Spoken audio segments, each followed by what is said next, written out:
Hello guys, তো এখন চলে এসেছি আমরা ভর্তির বিল ঘুরতে। দেখতেই পাচ্ছ গাইস চারিদিকের ভিউজটা। বাইক নিয়ে চলে এসেছি আমি আমার বউ মিলে। দারুণ লাগছে গাইস, খুব সুন্দর জায়গা।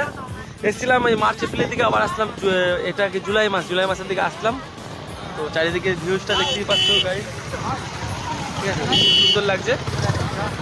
আর এই সামনের দিকটা এখানে পুরো একদম জল, এখান থেকে সব জল এভাবে পাস করছে। আমরা এখানে দাঁড়িয়ে আছি, এখানে নৌকাটা আছে। হ্যাঁ, এই যে এদিকে নৌকা আছে, আর এদিকে সব এই পাট ক্ষেতগুলো সব মানে এখান থেকে দড়ি বেড়াবে যায়। এখন পাট চাষ করা কমপ্লিট, এখন ভিজিয়ে রাখছে। বর্ষাকালের সিজনটা এরকমই হয়। ভর্তির বিলের খুব সুন্দর জায়গা, দেখতেই পাচ্ছ, ঠিক আছে। আর অনেক ভিড় হয়েছে গাইস আজকে, অনেক ভিড় হয়েছে এখানে, অনেক লোক হয়েছে। বিকালবেলা সবাই ঘুরতে আসছে, তোমরা আসো। জায়গাটা খুবই ভালো জায়গা, খুব সুন্দর জায়গা একদম। ফটোশ্যুট করার জন্য, ভিডিও শ্যুট করার জন্য খুবই ভালো জায়গা। হ্যাঁ, এই যে দেখতেই পাচ্ছ